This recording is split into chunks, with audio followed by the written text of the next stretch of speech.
हम आपको पूरी कहानी सुनाने जा रहे हैं, बिग बैंग से आज तक की कहानी। कैसे हमारे ग्रह पर इंसानों का जन्म हुआ, किस तरह से हम स्टोन एज से स्टीम इंजन तक पहुंचे, किस तरह से शहरों और सभ्यताओं के पहले बीज पड़े।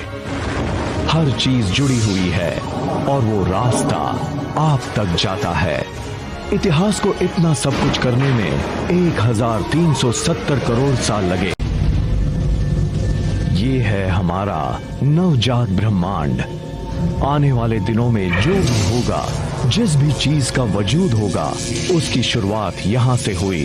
ऊर्जा के इस छोटे से स्रोत से, वो स्रोत जो एक परमाणु से भी छोटा है। हम आज जिस इतिहास को जानते हैं, उसकी शुरुआत बड़े ही रहस्यमय हुई थी। हम वजह तो शायद न जान पाए, लेकिन हमारे ब्रह्मांड में अचानक विस्फोट हो गया।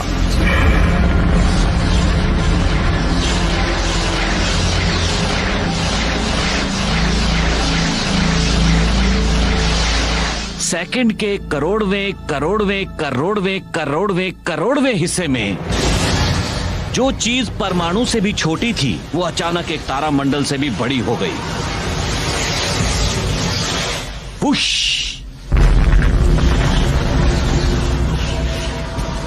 आप जिसे देख रहे हैं वो ऊर्जा है, और अगले 2 घंटे में हम जो दिखाने जा रहे हैं उसे समझने के लिए ये बेहद अहम है। सेकेंड के एक मामूली से हिस्से में बिग बैंग ने इतनी ऊर्जा पैदा कर दी जो आज तक मौजूद है। इतनी ऊर्जा जिससे हर तारा रोशन है, हर जीव को जिससे ताकत मिलती है। हम जितनी भी ऊर्जा का इस्तेमाल करते हैं वो उस वक्त की है जब कायनात बनी थी। जब हम कार में पेट्रोल डालते हैं, तब हम उस ऊर्जा का इस्तेमाल करते हैं जो बिग बैंग के वक्त बनी थी। हम ब्रह्मांड की ऊर्जा का इस्तेमाल करते हैं।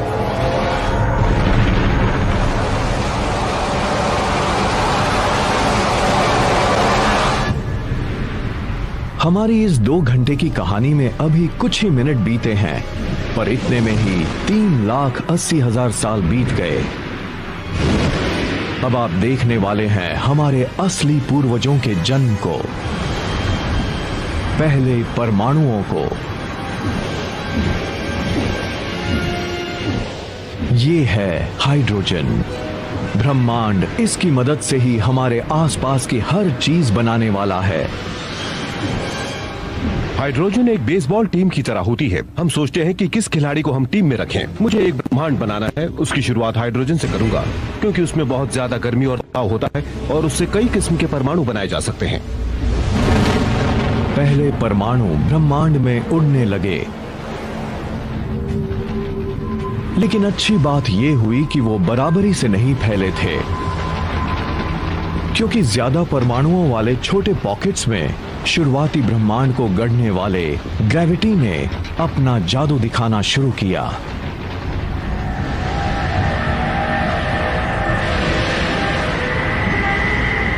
पहले तारामंडल बनने लगे और ब्रह्मांड के अंतहीन राज सामने आने लगे।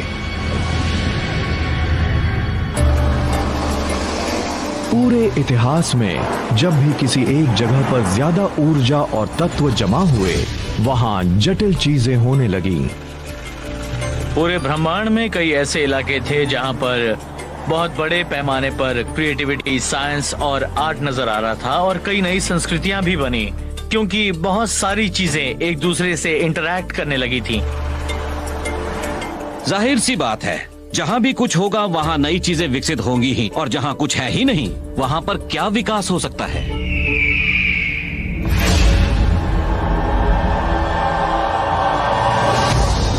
बिग बैंग के 30 करोड़ साल बाद भी नए बन रहे तारामंडलों के अंदर ग्रेविटी लगातार गैस और धूल के बादलों को दबा रही थी, जिससे दबाव और गर्मी बहुत तेजी से बढ़ने लगी।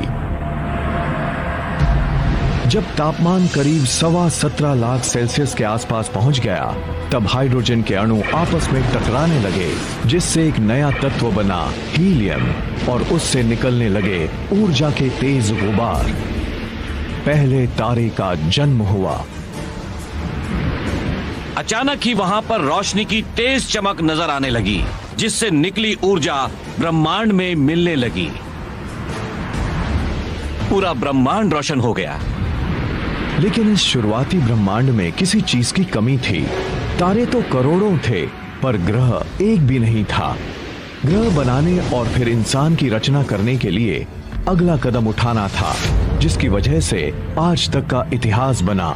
उसके लिए ब्रह्मांड के पास सिर्फ हाइड्रोजन और हीलियम गैसें ही थीं। हर जटिल चीज, हर वो भारी चीज जिससे कुछ बनाया जा सकता है, मसलन आयन या जीवन या ऐसी दूसरी चीजें कार्बन से बनी थी, लेकिन वो असल में तारों में बनाई गई थी। हम भले ही अपने सूरज जैसे तारे को प्रकाश का स्रोत माने, पर उसके अंदर एक और बहुत बड़ी घटना हो रही थी। तारे तत्व बनाने की फैक्ट्री हैं। वो हाइड्रोजन को हीलियम से, हीलियम को लिथियम से मिलाकर 25 ऐसे आम तत्व बना रहे थे जो जीने के लिए जरूरी थे, जिनमें कार्बन, ऑक्सीजन, नाइट्रोजन और आयन भी शामिल थे। मतलब 1200 करोड़ साल पहले ही तारे वो तत्व बनाने लगे थे जिनसे आयन एज शुरू हो सकता था, जिनसे शहरों के लिए इमारतें और इंसान के बनाए कुछ बेहतरीन स्मारक बन सकते थे।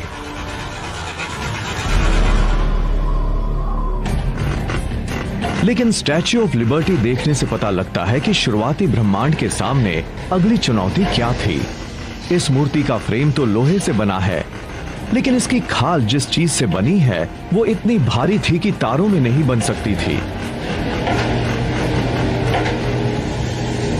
बात चाहे लेडी लिबर्टी की त्वचा बनाने की हो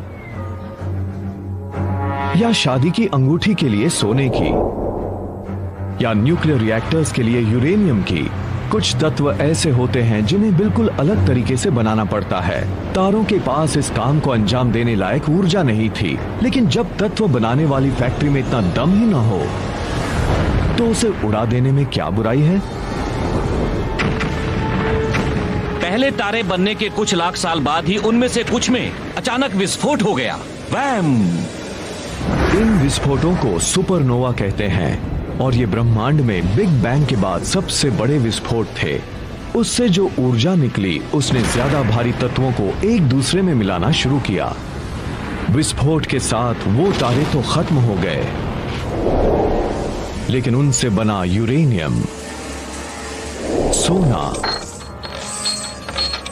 और हमारी दुनिया में मौजूद दूसरे तत्व, जिनमें से एक तांबा भी था। पीरियोडिक टेबल ऑफ एलिमेंट्स असल में ब्रह्मांड में मौजूद पिंडों की एक लाइब्रेरी है, जिनसे हमारी दुनिया बनी। उनमें से ज्यादातर चीजें तो उस खास केमिस्ट्री सेट से ही निकली थीं।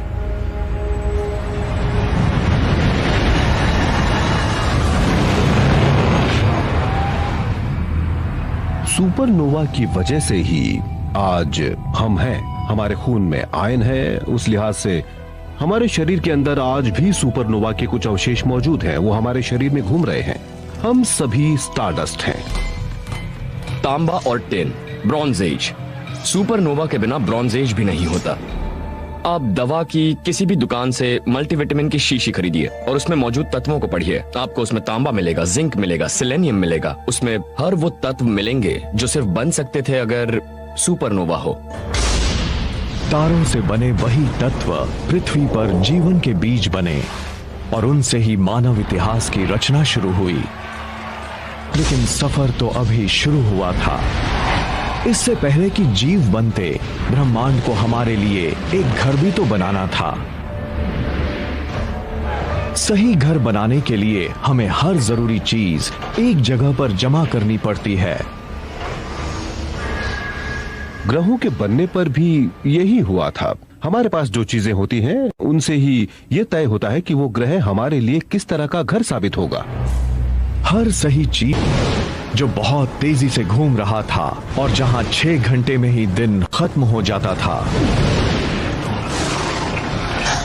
जब हम पृथ्वी के शुरुआती दिनों की बात करते हैं, उस वक्त की जब ये बनी थी, तब हमें पृथ्वी को एक दूसरा ग्रह मानना पड़ता है। सूरज की किरणें यहाँ पिघले लावा पर पड़ती थीं। हर जगह लावा ही लावा था। कुछ जगहों पर ज्वालामुखी की काली चट्टानें भी थीं। पिघली चट्टान में मौजूद तत्व इधर उधर बिखरे हुए थे। किसी को उन्हें सही क्रम में लगाना था। एक बार फिर से ये काम किया ग्रेविटी ने। हल्की चीजें सतह की ओर बढ़ीं और उन्होंने एक सख्त पपड़ी बना दी। भारी चीजें केंद्र की ओर गईं और उन्होंने पिघले हुए लोहे और निकल का एक कोर बना दिया। उस पिघले हुए धातु का घूमता केंद्र एक मैग्नेटिक फील्ड बना रहा था जो अंतरिक्ष तक गया एक फोर्स फील्ड के तौर पर। यही हमारे होने वाले घर को सूरज के खतरनाक तत्वों से बचाने वाला था। जल्द ही इस मैग्नेटिक फील्ड ने जीवन को बढ़ने का मौका दिया। बाद में उन खोज करने वालों के लिए भी मददगार बना जिन्होंने दुनिया के दोनों हिस्सों को जोड़ा। लेकिन इन सब के लिए पृथ्वी को एक अहम साथी की जरूरत थी।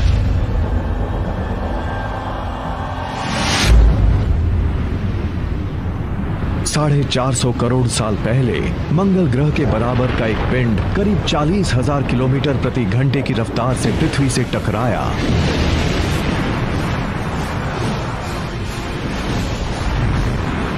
पृथ्वी ने उसके ज्यादातर पृथ्वी पर जीवन के विकास के लिए मौसम बेहद अहम है और पृथ्वी का अपनी धुरी पर थोड़ा सा झुका होना भी पृथ्वी पर जीवन को बरकरार रखने के लिए जरूरी है। चांद की ग्रेविटी की वजह से पृथ्वी की घूमने की रफ्तार भी कम हुई, जिससे हमारे दिन अब 6 घंटे की बजाय 24 घंटे के होने लगे।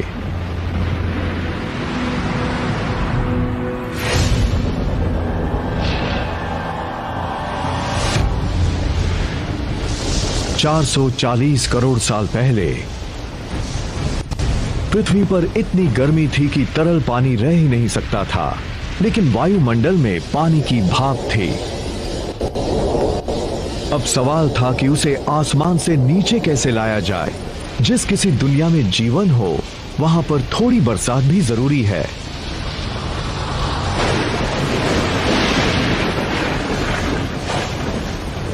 कई लाख साल पहले जब पृथ्वी ठंडी हुई तब बारिश होने लगी, जिससे तालाब बने, झीलें बनी और फिर महासागर बने।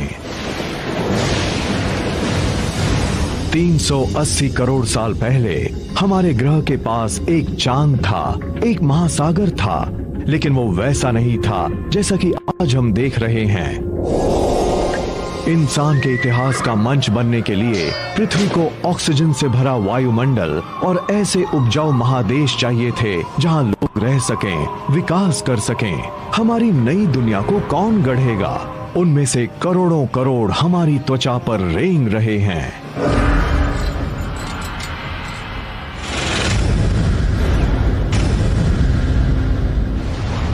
हम आपको दुनिया का इतिहास 2 घंटे में बता रहे हैं। बिग बैंग से लेकर आज तक की कहानी। हमारी आज की दुनिया में इससे जुड़े कई सुराग छिपे हैं। दरअसल इस तरह की संरचनाओं में पृथ्वी पर जीवन की शुरुआत के रहस्यमय सुराग छिपे हुए हैं।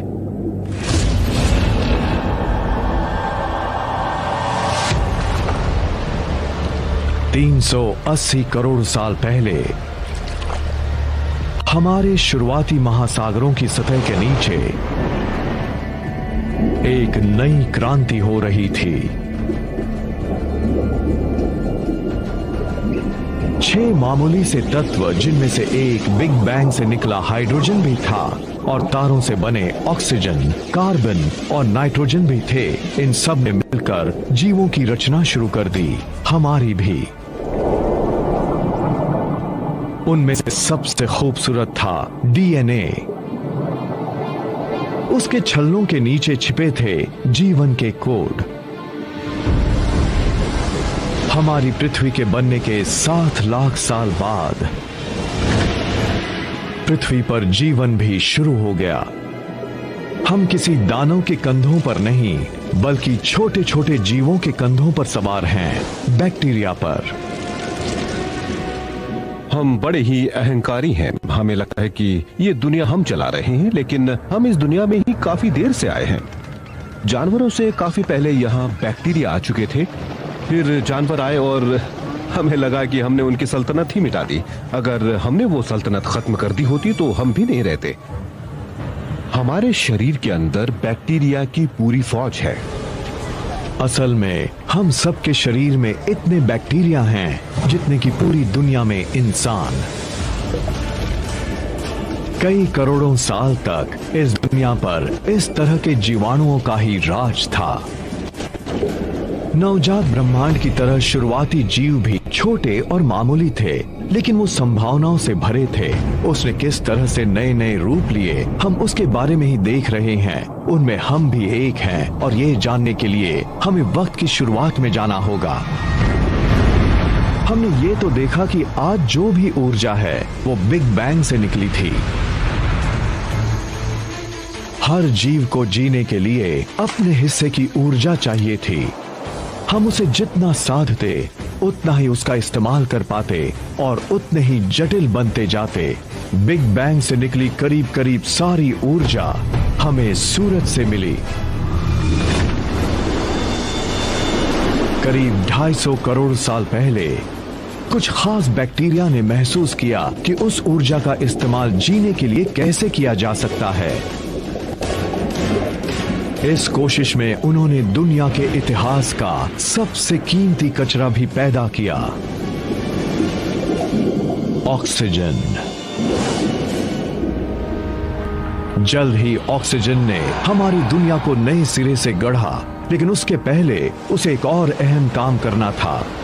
दुनिया के शुरुआती महासागरों में आयन भरा था। ये तो सब जानते हैं कि जब लोहे से ऑक्सीजन मिलती है तब क्या होता है। मैं एक छोटा सा बैक्टीरियम हूँ। मैंने ऑक्सीजन के अणु बनाए हैं और यह है लोहे का बड़ा सा गोला। ये लीजिए, लगा दी जंग। जंग लगा लोहा महासागरों के तल पर जमा होने लगा। कई करोड़ों साल बाद ये विशाल ढेर बाहर आया तो दुनिया के लिए लोहे और स्टील का एक अहम स्रोत बन गया। लोहे के उसी ढेर की वजह से बाद में औद्योगिक क्रांति शुरू हुई। इस तरह से ब्रुकलिन ब्रिज और इंडस्ट्रियल एज के दूसरे बड़े लैंडमार्क्स किसी न किसी रूप में पृथ्वी पर जीवन की शुरुआत से जुड़े हैं। जब महासागरों में जंग लगाने के लिए लोहा नहीं बचा, तब ये बैक्टीरिया एक दूसरे काम में जुट गए। उन्होंने इतना ऑक्सीजन बनाया कि महासागर भर गए और वो वायुमंडल में जाने लगी। उसके बाद तो हमारा ग्रह हमारे सौर मंडल के दूसरे ग्रहों से बिल्कुल अलग बन गया। इसके बाद जीवन ने एक लंबी छलांग लगाई। पहली बार कुछ बैक्टीरिया ने ऑक्सीजन के सहारे जीना सीख लिया था। यानी हम जो सांस आज ले पाते हैं उसका इतिहास करीब 250 करोड़ साल पुराना है। करोड़ों साल बाद भी जीव उनके सहारे रहे जिनसे उन्हें फायदा हो रहा था। ऑक्सीजन ने कहानी बदल दी थी। उसकी शक्ति को साध कर जीवों ने ऊर्जा का एक नया स्रोत ढूंढ लिया था, और वो स्रोत उसके पहले के किसी भी स्रोत से 20 गुना ज्यादा सक्षम था। इस नई ऊर्जा के सहारे जीवों ने जो किया वो कहानी हमारे आज तक आती है।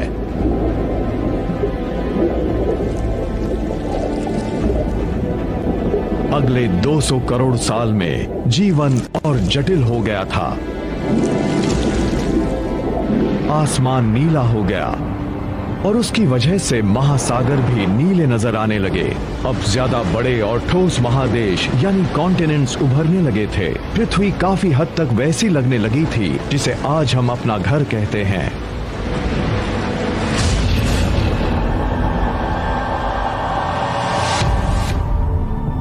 $550 करोड़ साल पहले जब पृथ्वी अपना 400 करोड़वां जन्मदिन मना रही थी, तब वायुमंडल में ऑक्सीजन का स्तर 0 से बढ़कर 13% तक पहुंच गया था। आप एक गहरी सांस लीजिए, क्योंकि अब पृथ्वी पर उथल पुथल होने वाली है।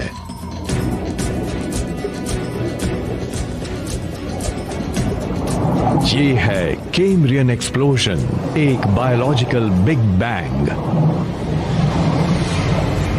जब ऑक्सीजन की मात्रा बढ़ जाती है तब आकार बढ़ता है और जटिलताएं भी। ऑक्सीजन हमें ऐसा करने देती है। करीब 3 करोड़ साल के इस काल में जानवरों के सबसे ज्यादा और सबसे अहम समूह पैदा हुए। करीब 50 करोड़ साल पहले समंदर में पहली कांटे वाली मछली पैदा हुई। ये मछलियां हमारी पूर्वज हैं। हालांकि ये देखने में हमारे जैसी नहीं लगती, लेकिन इनमें ऐसे अंग थे जिनसे हमारे शरीर के अंग बने, जिनमें रीढ़ की हड्डी, दांत और जबड़े वाला मुंह शामिल था। हमें अपनी पूर्वज मछलियों से बहुत कुछ मिला है। असल में आज के सारे रीढ़ वाले जीव उन मछलियों के बॉडी प्लान पर बने हैं। पृथ्वी के इतिहास के पहले 400 करोड़ साल में पौधे और जीव समंदरों तक ही सीमित थे, लेकिन अब ये सब बदलने लगा था। ऑक्सीजन के साथ ही ओजोन लेयर बना जो हमें सूर्य के खतरनाक रेडिएशन से बचाता है। पौधे सबसे पहले आगे बढ़े।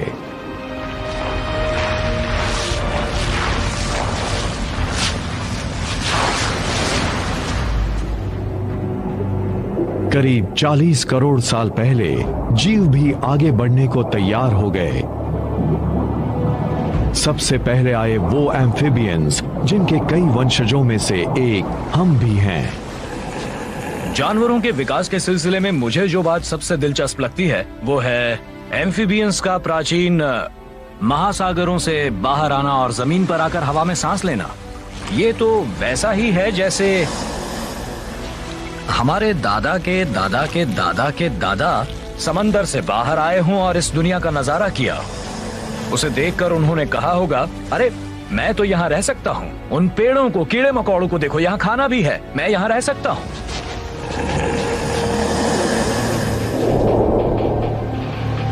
फिर वो दिन भी आया जब इंसानों ने हर जगह पर कब्जा जमा लिया। लेकिन इससे पहले कि हम ऐसा कर पाते, हमारे पूर्वजों को पानी से आखिरी रिश्ता भी तोड़ना था, सहवास का। आज के मेंढकों की तरह जो जेली जैसे अंडे देते थे वो जमीन पर सूख जाते थे। लेकिन कुछ एम्फिबियंस ने इस समस्या का भी हल ढूंढ लिया। वो ऐसे अंडे देने लगे जिसके ऊपर का खोल अंदर की नमी बचाए रखता था। इसके साथ ही हम महासागरों से जमीन पर आ गए और एम्फिबियंस से रेप्टाइल्स बने। कोई जीव समंदर से करीब 500 या 1000 किलोमीटर दूर हो सकता था, पर इसके बावजूद उसके अंडे में महासागर का अंश मौजूद रहता था। ये बड़ी अहम बात थी। इसके साथ ही महासागरों से उनका संपर्क टूट गया। अब वो धरती की दूसरी जगहों पर बसने लगे।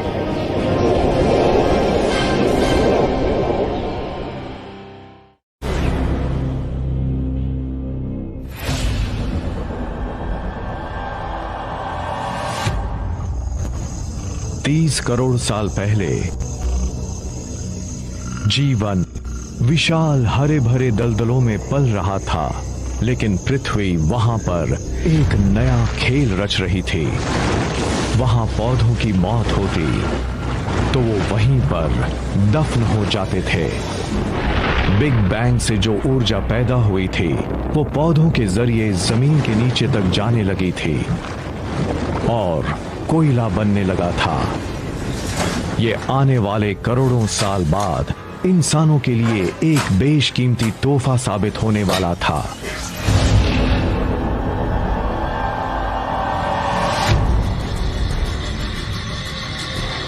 पच्चीस करोड़ साल पहले एक तबाही आई और ये पृथ्वी के शुरुआती दिनों के बाद किसी ज्वालामुखी का बहुत बड़ा तांडव था। वायुमंडल में कार्बन डाइऑक्साइड भर गई और उसके बाद कैम्ब्रियन एक्सप्लोजन के बाद अलग अलग जीवों का जो विकास शुरू हुआ था वो थम गया। पृथ्वी पर रहने वाली 70% प्रजातियां खत्म हो गईं और इतने बड़े पैमाने पर हुई मौतों को कहा गया पर्मियन एक्सटिंक्शन। पृथ्वी पर इस तरह के विनाश तो होते ही रहे हैं। पिछले 50 करोड़ साल में कम से कम 5 बार ऐसी तबाही आई है जिससे पृथ्वी पर से सबसे अहम प्रजाति ही खत्म हो गई। ये भी ताश की गड्डी को फेंटने जैसा ही है जिससे नई प्रजाति पैदा होती रहती है। उस वक्त भी एक नई प्रजाति पैदा हुई, डायनासोर की। अगले 16 करोड़ साल तक डायनासोर पृथ्वी पर राज करते रहे। उसी दौर में पृथ्वी पर सख्त लकड़ी के पहले जंगल पैदा हुए और 400 करोड़ साल बाद चांद की ग्रेविटी की वजह से पृथ्वी पर 24 घंटे का दिन होने लगा। डायनासोर के शुरुआती काल में दुनिया भर की जमीन एक ही जगह जमा थी जिसे पैंजिया कहते थे, लेकिन अब वो अलग होने लगी थी। अफ्रीका साउथ अमेरिका से अलग हो गया, अटलांटिक महासागर सामने आया और उससे बनी मानव इतिहास की सबसे मजबूत सरहद, वो सरहद जिसने नई और पुरानी दुनिया को अलग कर दिया।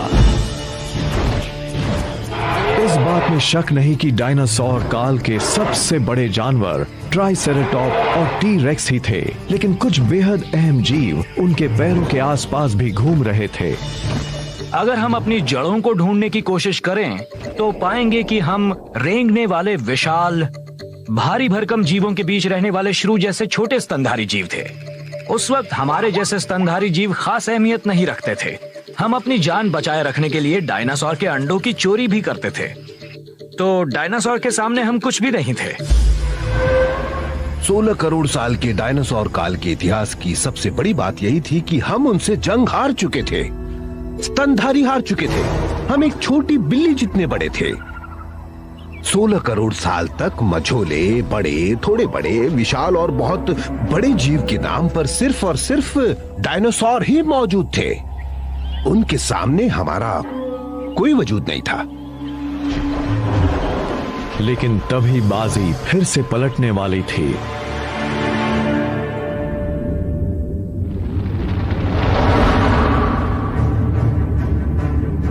साढ़े 6 करोड़ साल पहले करीब 10 किलोमीटर चौड़ी चीज, जो शायद एक एस्टेरॉयड था, पृथ्वी से टकराया।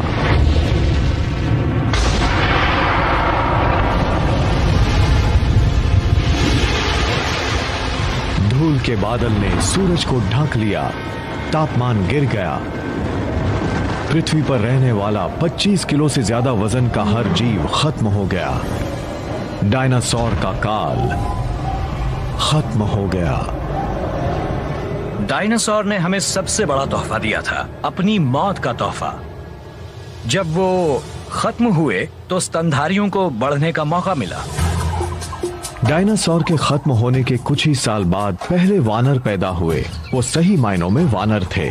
उनके बाद के रूपों में एक हम भी हैं और विकास के क्रम में उन स्तनधारियों को सामने देखने वाली आंखें मिली जिनसे वो गहराई का अंदाजा लगा सकते थे और लचीले हाथ मिले जिनमें 5 उंगलियां थीं। उनकी 5 उंगलियां थीं हमारी तरह, जिनसे वो किसी चीज को पकड़ सकते थे। और अगर आप उन जीवों को देखें जिनकी उंगलियां हमारी तरह नहीं हैं, तो आप पाएंगे कि वो किसी चीज को एक सीमा तक ही पकड़ सकते हैं या उन्हें मैनिपुलेट कर सकते हैं। 5 करोड़ साल पहले हमारे पूर्वज उस ग्रह पर विकसित हो रहे थे जो गर्म हो रहा था। वो इतना गर्म था कि ध्रुवों पर भी जंगल थे। उसके बाद महादेश यानी कॉन्टिनेंट्स अलग हुए और अफ्रीका और अमेरिका ने अपना रूप ले लिया। लेकिन नॉर्थ अफ्रीका यानी आज का इजिप्ट एक प्राचीन समंदर के नीचे था। उस समंदर के तल पर खोल वाले छोटे छोटे जीव रहते थे, नम्यूलाइटस। कैल्शियम और कार्बन से बने उनके खोल समंदर के तल पर कई करोड़ साल तक जमा होते रहे और उनसे बने चूना पत्थर, वो चूना पत्थर जिससे पिरामिड बनाए गए।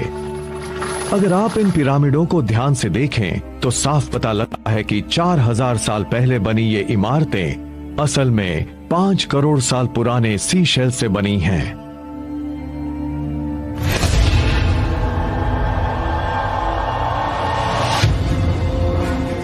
एक करोड़ साल पहले पृथ्वी वो रूप लेने लगी थी जिसे हम आज देख रहे हैं। कोलोराडो नदी ग्रैंड कैनियन बनाने लगी थी। हिमालय जैसी पर्वतमालाएं खड़ी होने लगी थीं। वो इतनी ऊंची थीं कि उनसे मौसम का पैटर्न बदलने लगा। उससे पृथ्वी भी ठंडी होने लगी थी। पनामा का इस्थमुस अब नॉर्थ और साउथ अमेरिका को जोड़ने लगा था। इसके बाद अटलांटिक और प्रशांत महासागर एक दूसरे के करीब आए तो महासागरों में उफान आ गया और दुनिया आइस एज की ओर जाने लगी। जब पृथ्वी ठंडी होने लगी तब हमारे वानर पूर्वज गर्म इलाकों में ही बने रहे, लेकिन एक ऐसा जीव उभरने लगा था जिससे उनके वजूद को खतरा पैदा हो गया था।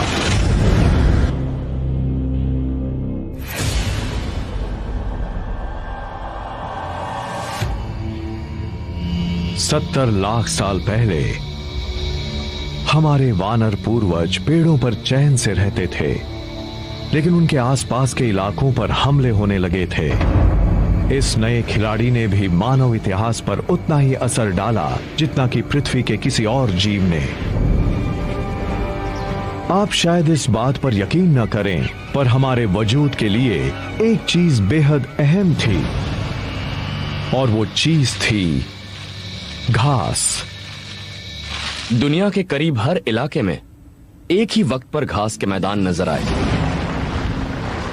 अफ्रीका के सवाना हो, यूरेशिया के स्टेपलैंड्स हो, या फिर नॉर्थ अमेरिका के प्रेरीज, या फिर अर्जेंटीना के घास के मैदान। घास दुनिया में हर जगह थी। ईस्ट अफ्रीका में घास के मैदानों ने हमारे वानर पूर्वजों के जंगल के घरों में घुसपैठ कर ली थी। जब पेड़ कम बचे और उनके बीच दूरी बढ़ गई, तब हमारे पूर्वजों को उसके मुताबिक ढलना पड़ा। वानरों ने देखा कि एक ही पेड़ पर बहुत ज्यादा वानर रह रहे हैं, जबकि वहाँ खाने की कमी है। तब उन्हें खाने की तलाश में एक जगह से दूसरी जगह पर जाना पड़ा, और उन दो जगहों के बीच थे घास के मैदान। अब वहां तक पहुंचने का एक तरीका तो था बेतहाशा भागो, और दूसरा तरीका यह था कि घास के मैदानों में खाने की जो चीजें हैं उनका ही फायदा उठाओ, वही खाओ। इसके बाद कुछ वानर तो इस वीरान नए घर में आ गए। ये जगह उन वानरों के लिए ज्यादा अच्छी थी जो दो पैरों पर चलते थे। वो लंबी घासों के ऊपर से सिर उठाकर अपने दुश्मनों पर नजर रख सकते थे। दो पैरों पर चलना एक बहुत ही अहम विकास था, क्योंकि उससे दोनों हाथ खाली रहते थे। हाथों ने भी मानव इतिहास को गढ़ा है।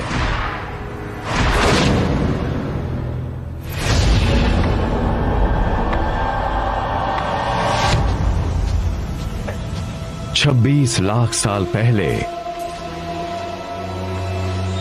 प्रोटो ह्यूमंस या होमिनिड्स जिस दुनिया में घूमते थे, वहां की धरती सिलिकॉन से भरी थी।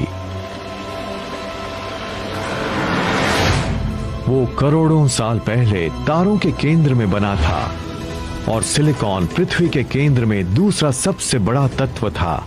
उसकी एक बहुत बड़ी खूबी ये थी कि वो ऑक्सीजन के साथ जुड़कर क्रिस्टल बनाता था, जिससे ठोस पत्थर बनते थे, और उस पत्थर को जब गढ़ा जाता तब वो टूटता नहीं था। होमिनिड्स ने 26 लाख साल पहले ही क्रिप्टोक्रिस्टलिन सिलिकेट्स को तोड़ना सीख लिया था, जिससे धारदार किनारे बनते थे, और लोग उनका इस्तेमाल 26 लाख साल तक करते रहे। जैसे ही मामूली से पत्थर पर धारदार किनारा बना, हमारे पास एक हथौड़ा आ गया। हमें काटने का एक हथियार मिल गया। पत्थर के एक मामूली से हथियार की मदद से इंसान अब 1000 ऐसे काम कर सकता था जो वो पहले नहीं कर पाता।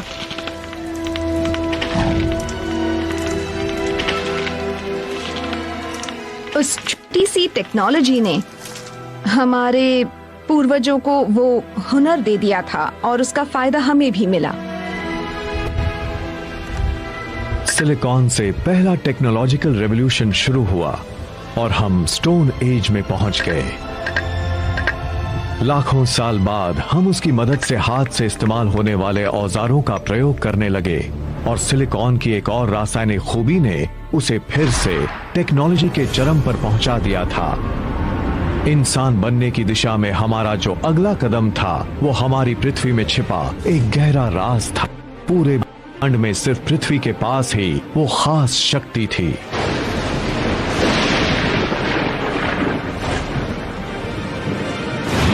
सौर मंडल के तमाम ग्रहों और चांदों में सिर्फ पृथ्वी पर ही ऐसी खास खूबी है जिससे कि यहाँ आग जल सकती है। दूसरे ग्रहों और चांदों पर बिजली और लावा है,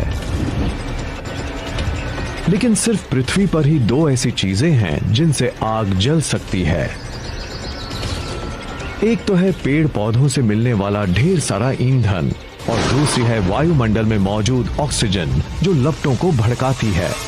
अगर यहाँ आग नहीं जल पाती तो हम आज भी भटकते ही रहते। होमो सेपियंस ने आग के इर्द गिर्द अपनी दुनिया बनाई थी।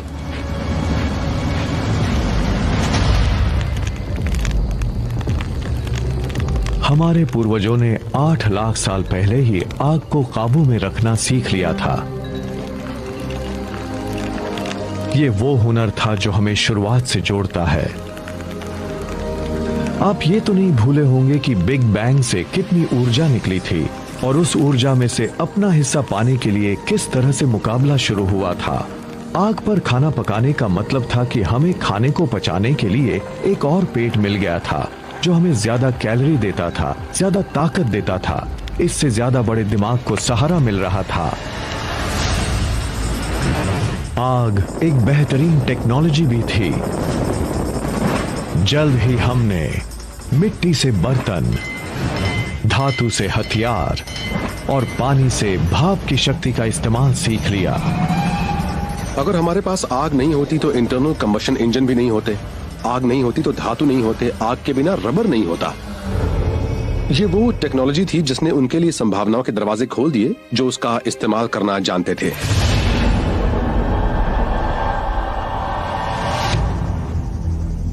दो लाख साल पहले आज के इंसान ने अपना रूप ले लिया था। लैरिंग्स यानी आवाज की जो नली हमारे पूर्वजों में ऊपर थी वो नीचे आ गई थी। अब वो ज्यादा जटिल आवाज निकाल सकता। हमने बोलना शुरू कर दिया था। पहली बार कोई जानकारी एक से दूसरे इंसान या एक से दूसरी पीढ़ी तक पहुंचने लगी थी। इंसानों ने दुनिया के दूसरे जीवों के मुकाबले ज्यादा अहम फायदा पा लिया था। हम कह सकते थे कि दादी ने कहा है अगर हाथी नजर ना आए तो हम जीब्रा का शिकार कर सकते हैं। मेरी मौसी कह रही थी कि उनके मौसेरे भाई को नदी के दूसरे किनारे पर पानी का एक सोता दिखा है। इससे सबको फायदा होता था क्योंकि तब कोई भी बता सकता था कि उसे उस खास जगह पर कौन सी नई चीज मिली है। भाषा की वजह से हम एक अकेले कंप्यूटर की बजाय नेटवर्क्ड कंप्यूटर्स बन गए थे और हर जानकारी बांट सकते थे।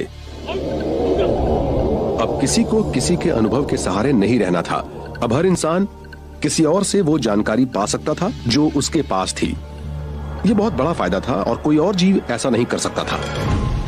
एक प्रजाति के तौर पर इंसान ज्यादा समझदार हो गया था। अब पूरी दुनिया खेल का मैदान बन गई थी और हम खेलने को तैयार थे। 1 लाख साल पहले इंसान कहीं जा सकता था।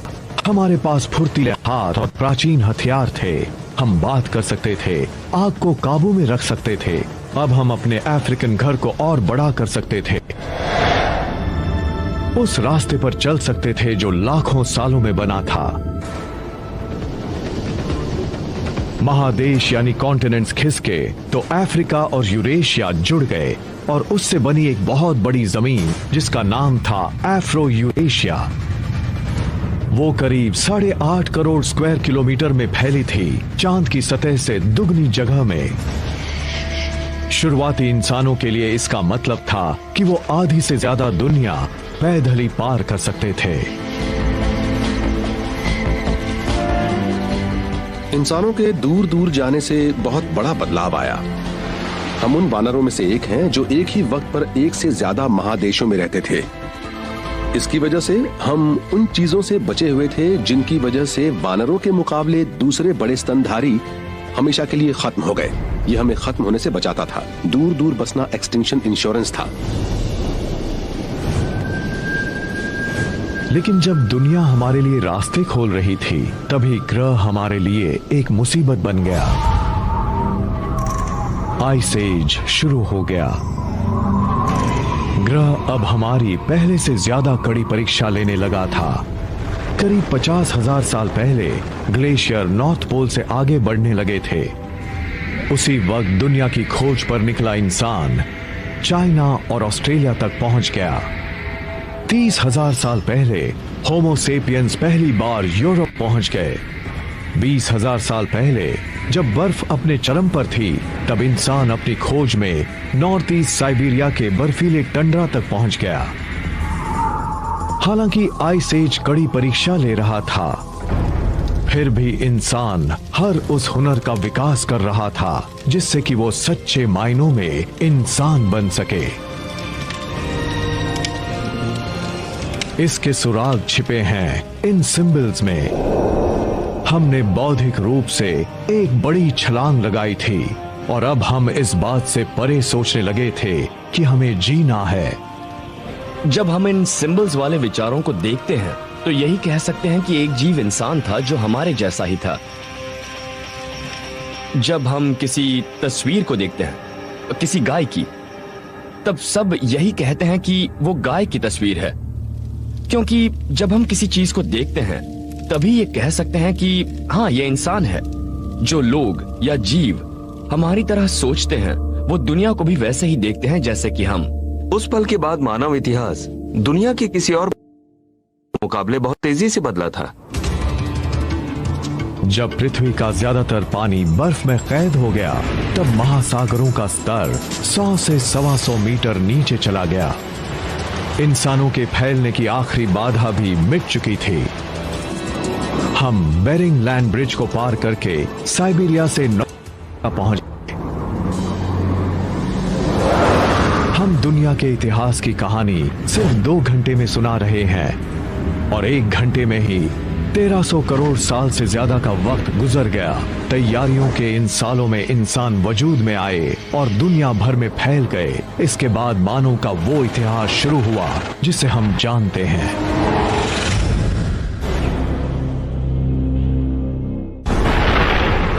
दुनिया का हमारा इतिहास वक्त की शुरुआत में एक बिग बैंग के साथ शुरू हुआ था।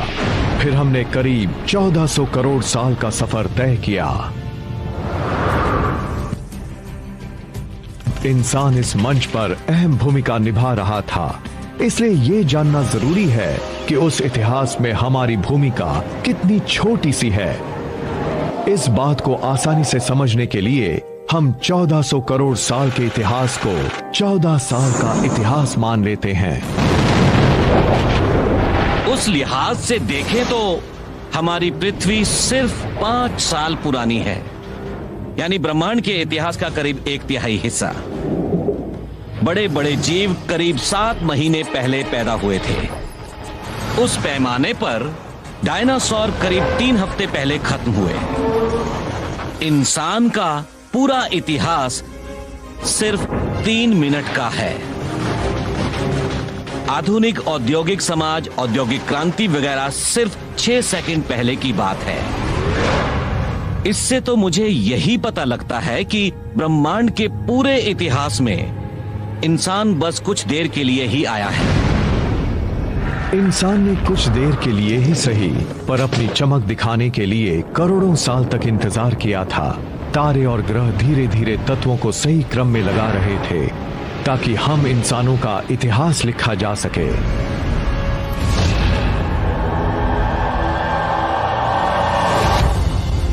10,000 BC में अफ्रीका से बाहर आने के 1 लाख साल के अंदर ही इंसान साउथ अमेरिका तक पहुंच गया था। वहां इंसान का सामना आइस एज की मुश्किलों से हुआ, लेकिन हमारी मौत नहीं हुई, बल्कि हमने खुद को उस माहौल में ढाल लिया। हम ज्यादा समझदार हो गए थे। उसके बाद हमने पूरी दुनिया में अपनी बस्तियां बसा ली। समंदर किनारे से पहाड़ की चोटियों तक हरे भरे मैदानों से लेकर रेगिस्तानों तक हर जगह इंसान थे। हमारे सबसे करीब पूर्वज चिंपैंजी ट्रॉपिक्स में रहते थे। वो सिर्फ ट्रॉपिक्स में ही रहते थे, लेकिन इंसानों ने पूरी दुनिया को अपना घर बना लिया था। आइस एज ने ऐसे नए रास्ते बनाए जिससे इंसान दुनिया भर में फैलते चले गए, लेकिन तभी बर्फ पिघलने लगी और महासागरों का स्तर एक बार फिर से बढ़ने लगा। इंसान अपने अपनी जगह पर दो अलग अलग दुनिया में फंस गए और वो उन इलाकों में जो कुछ भी मिल रहा था उनके सहारे जीने की कोशिश करने लगे। जब ग्लेशियर पिघले तो उनसे झील, नदियां और खाड़ियां बनी। उसके बाद वो नक्शा बना जिसे हम जानते हैं। अफ्रीका में तेज बारिश की वजह से लेक विक्टोरिया और लेक एल्बर्ट का पानी बढ़ा, जिससे इजिप्ट में नील नदी बन गई। यूरेशिया में दूसरी नदियां बनी। आज के इराक यानी तब के मेसोपोटामिया में टाइग्रिस और यूफ्रेटिस नदियां बनी। आज के पाकिस्तान में इंडस नदी का जन्म हुआ। चाइना में येलो और यांगसी नदियां बहने लगी।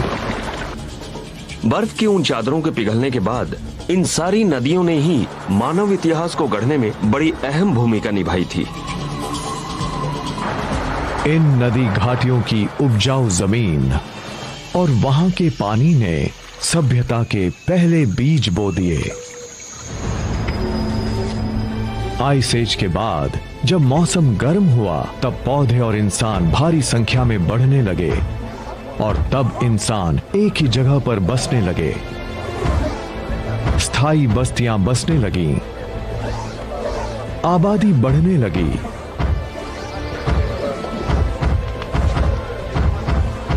जब खाने वालों की संख्या बढ़ी तब हमारे पूर्वज भी समझदार हो गए। अब उन्हें अपने आसपास के इलाकों से ज्यादा खाना जमा करना पड़ रहा था। अब एक नई खोज ने पृथ्वी और इंसान के रास्तों को बदल दिया था। हमने बीज लगाना सीख लिया था। वो बीज उसी पौधे के थे जिसने लाखों साल पहले हमें वानर से इंसान बनाया था। मानव इतिहास में सबसे बड़ी भूमिका निभाने वाला वो पौधा था घास। घास का बीज बहुत छोटा होता है, उसे खाते नहीं हैं। अब मैं एक जंगली भैंस का शिकार करूं या घास खाऊं, जाहिर है शिकार ही करूंगा। लेकिन कमाल की बात ये थी कि घास के बीज दुनिया की सबसे अहम फसल बन गए। उसे उन संग्रह और शिकार करने वाले लोगों ने हजारों साल तक नजरअंदाज किया था। लोगों ने उनका इस्तेमाल तब शुरू किया जब उनके सामने और कोई चारा नहीं रहा। घास की जिस प्रजाति को हम अच्छी तरह से जानते हैं, पहचानते हैं, वो है गन्ना, गेहूं, जौ और राई भी घास की ही प्रजातियां हैं। हर तरह का अनाज घास की ही एक किस्म है। इसका मतलब है कि वो सिर्फ हमारी शान बढ़ाने वाले लॉन तक ही सीमित नहीं थी, वो एक ऐसा खाना भी थी जिसके सहारे पूरी सभ्यता टिकी हुई थी। उससे ही हमें सबसे ज्यादा कैलोरी मिल रही थी। एक बार फिर से बात आती है बिग बैंग की। हर जीव की कहानी का केंद्र है वो ऊर्जा जो उस महाविस्फोट से निकली थी और जिससे हम सभी अपना हिस्सा पाना चाहते थे। जिस तरह से ऑक्सीजन ने हमें बढ़त दिलाई, आग ने हमें ज्यादा कैलोरी लेने की ताकत दी, उसी तरह से खेती भी ऊर्जा के क्षेत्र में एक क्रांति थी। संग्रह शिकार करने वाले इंसान को जीने के लिए करीब 25 स्क्वायर किलोमीटर में भागना पड़ता था। इतनी दूरी में उसे जीने लायक पौधे और गोश्त मिल जाते थे।